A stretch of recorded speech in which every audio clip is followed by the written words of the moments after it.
Alright, I've filmed this like 20 times and recorded this like 20 times. The last one I just did was so good. I was literally almost finished, and then my phone ran out of storage because, of course, it would. So we're gonna try this again. This has to be the last time because I'm losing it. I am actually losing it.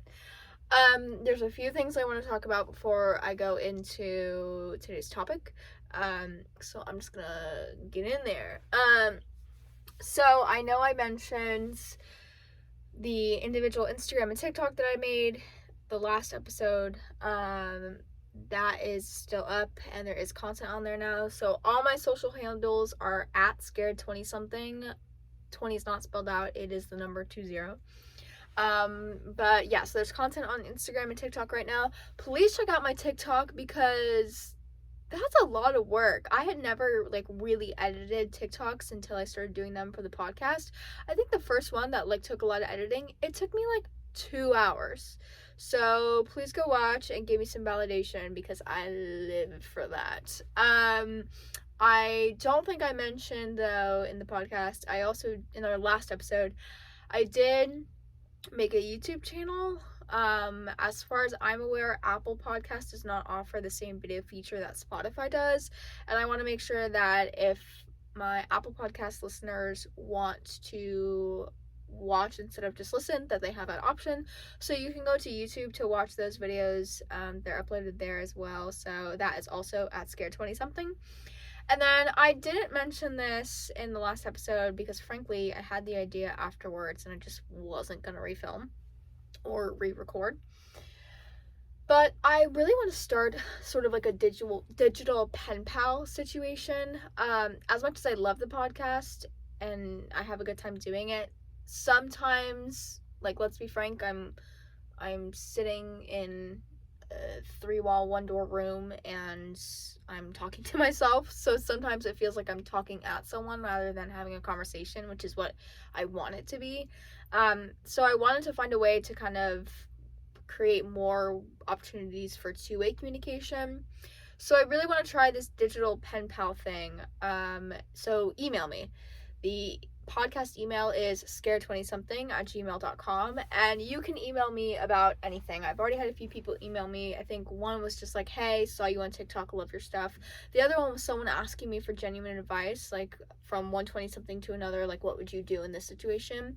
It wasn't something I'd covered on the podcast yet, so it was just super random and I actually really enjoyed it. I felt really useful. But it was just really fun, like knowing that people were like, okay, yeah, I'll connect with this person and see what they've got for me. So I am super open to continuing to receive messages, starting a conversation, creating a little bit more of a personal connection, because again, that's the whole goal of this thing is, there's a lot of us that have no idea what we're doing, so why don't we all have no idea what we're doing together?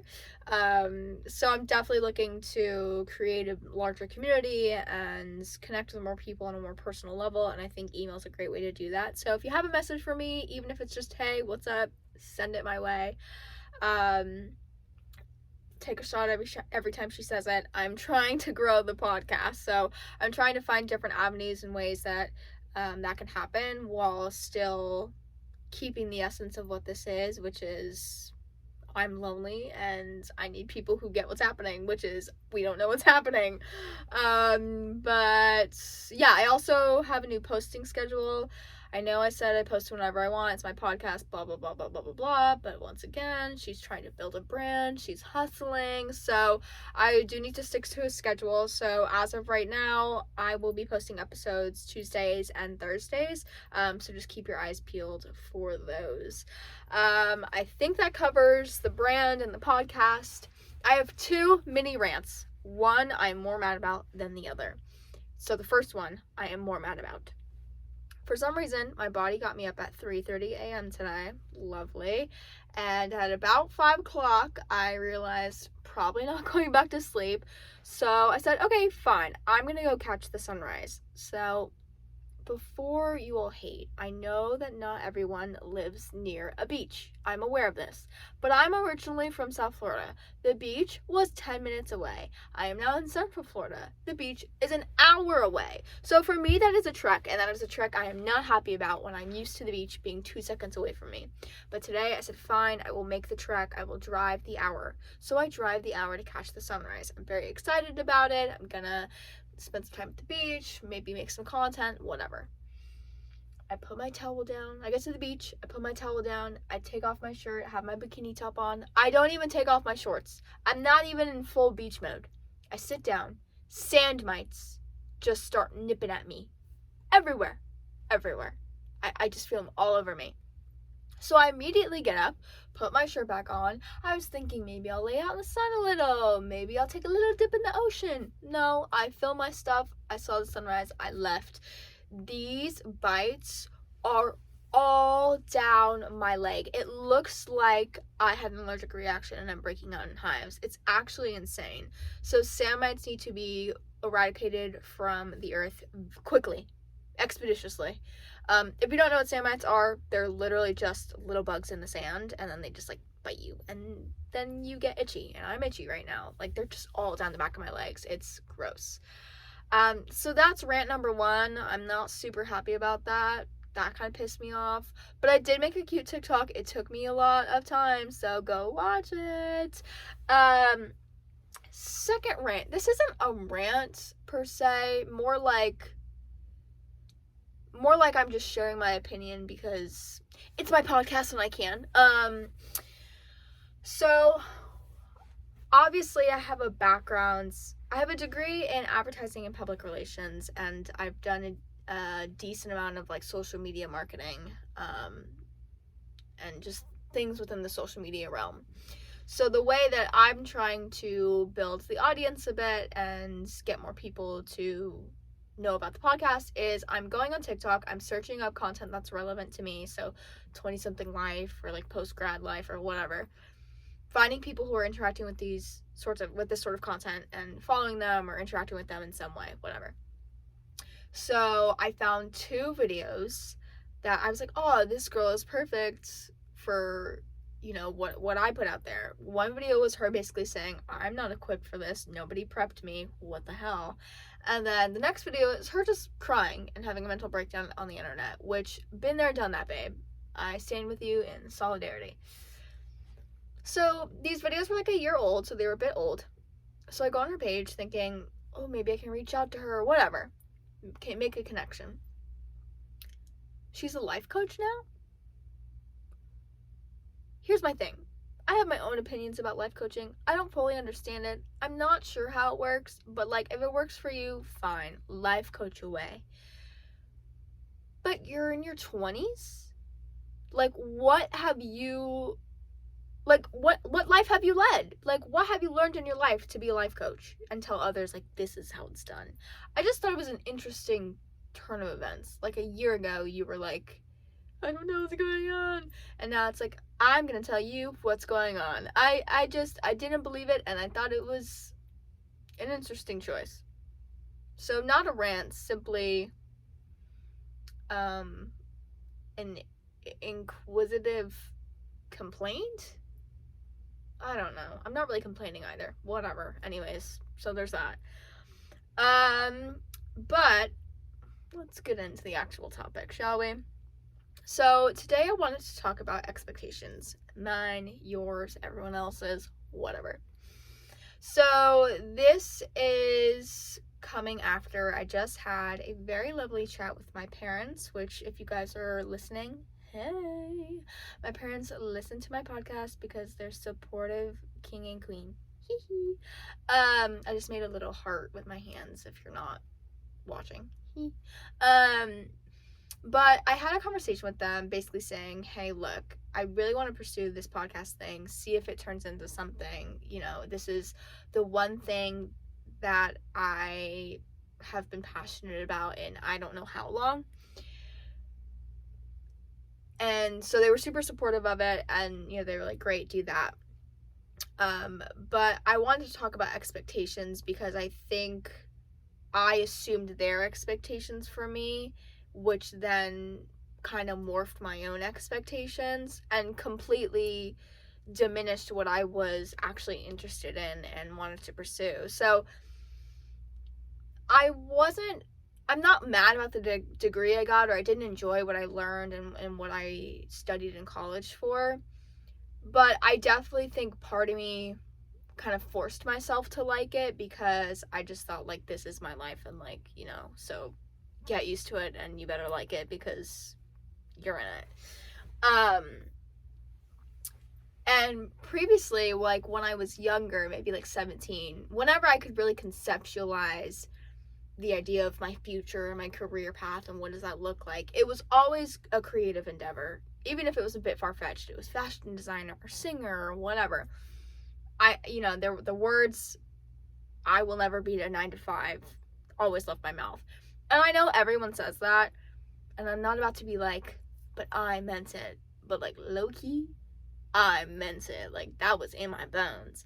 But I think as I got older, I just became realistic to the point of maybe hindering myself a bit.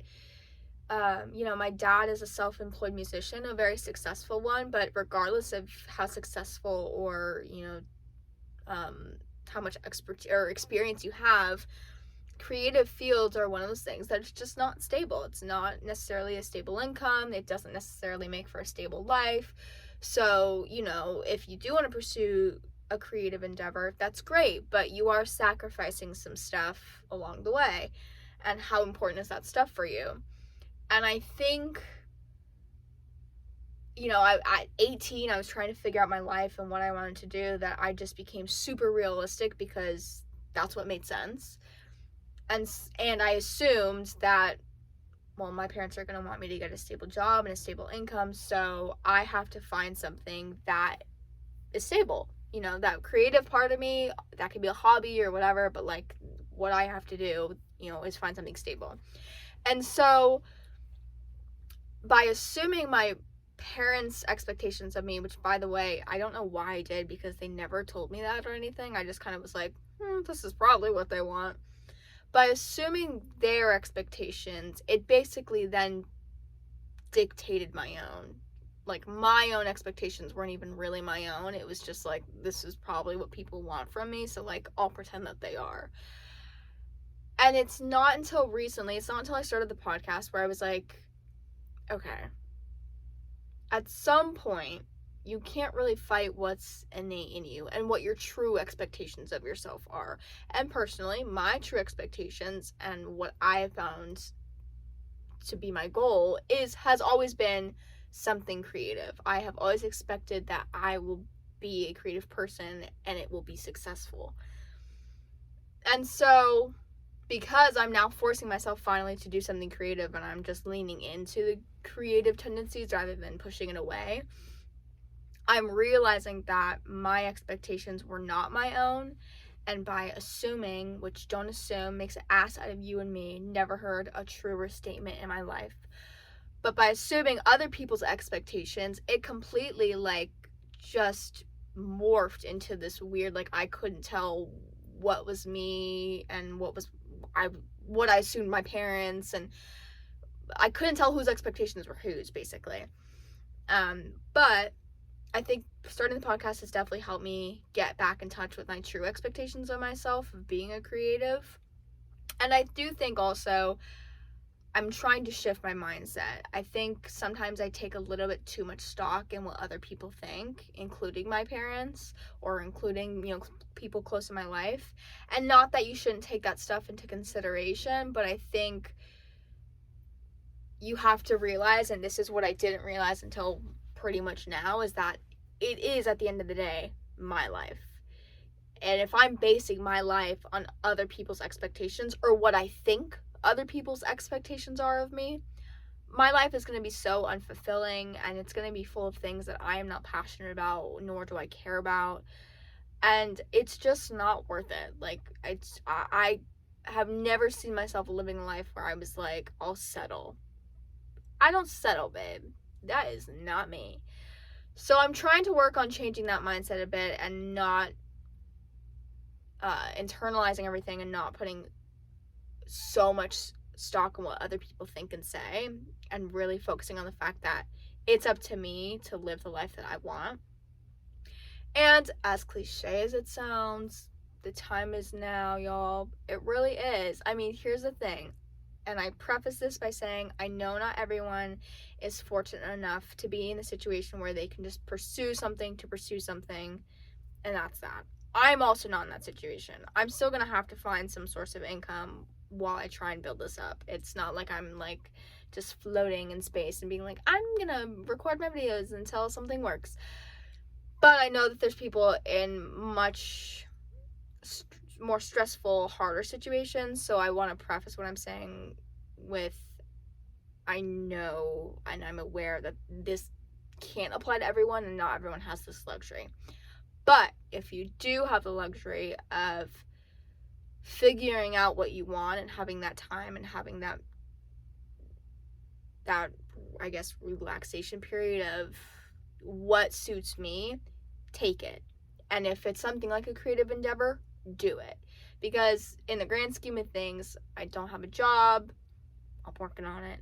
I don't have kids. I don't have a family of my own. I'm not paying for like a mortgage or anything like that. So of all times to try and make something like a podcast really happen and be a source of income, now is the time to do it. And the other mindset for me that's shifting is when I graduated, the idea of now the world is my oyster and like I have endless possibilities and whatever, that scared me, and I was overwhelmed, and I didn't know which way it was up from down. I didn't know where to look and whatever.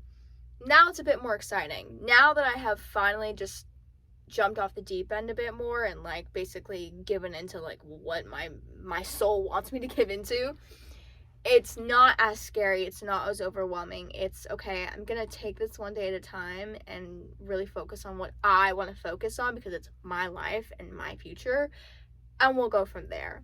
I think my type A self, we know, I think I'm used to a plan. And I think a lot of people are like that. They're used to a plan. And especially when you're post-grad and, you didn't have a job lined up or something like that, now there's no plan. So now what? And I think I'm embracing the fact that sometimes you don't always need a plan or like a thorough plan, because it may not be what you want. And you may just be planning for the sake of planning, and then what? So yeah, I just been thinking a lot about expectations recently and what's mine versus someone else's, and how I need to kind of let go of other people's thoughts and feelings because they're not my own and they aren't going to dictate my life and they aren't going to dictate what I want to do and what I know I'm capable of. So I guess this episode is not so much me asking for help, more as me just sharing what I've learned in the past couple of weeks. But I would love some advice on, people who, because I know that you're out there, people who genuinely don't care about what other people think and they're just going to live their life. How did you get there? What did you do?